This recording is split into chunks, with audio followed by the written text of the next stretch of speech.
প্রত্যেক মানুষ কিছু না কিছু উপভোগ করে, সেটাই তাদের শান্তি দেয়, তৃপ্তি দেয়, তাদের বাঁচিয়ে রাখে। প্রেম, শরীর, টাকা বা খাবার, প্রত্যেকের নিজের খিদে আছে।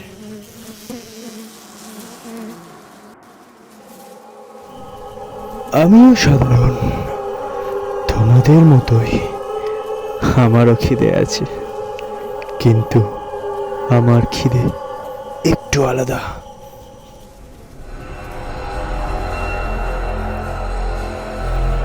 টাটকা রক্ত, কচি মাংস, এসবের প্রতি আমার কোনো আগ্রহ নেই, কিন্তু এটাই শিল্প। মাংসের গন্ধ যখন সেটা পুষতে থাকে, শরীরের শেষ ঘামের স্বাদ, মৃত্যুর ঠিক আগের মুহূর্তের ভয়, আর তারপরে নীরবতা।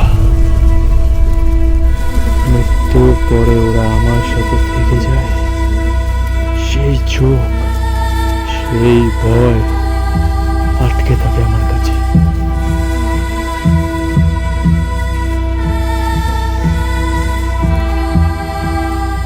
এটাই আমার খিদে, যেমন তোমাদের খিদে তোমাদের এগিয়ে নিয়ে যায়, আমার খিদে আমাদের শান্তি দেয়।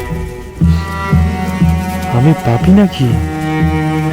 আমি দানব নই, আমি শুধু ক্ষুধার্ত।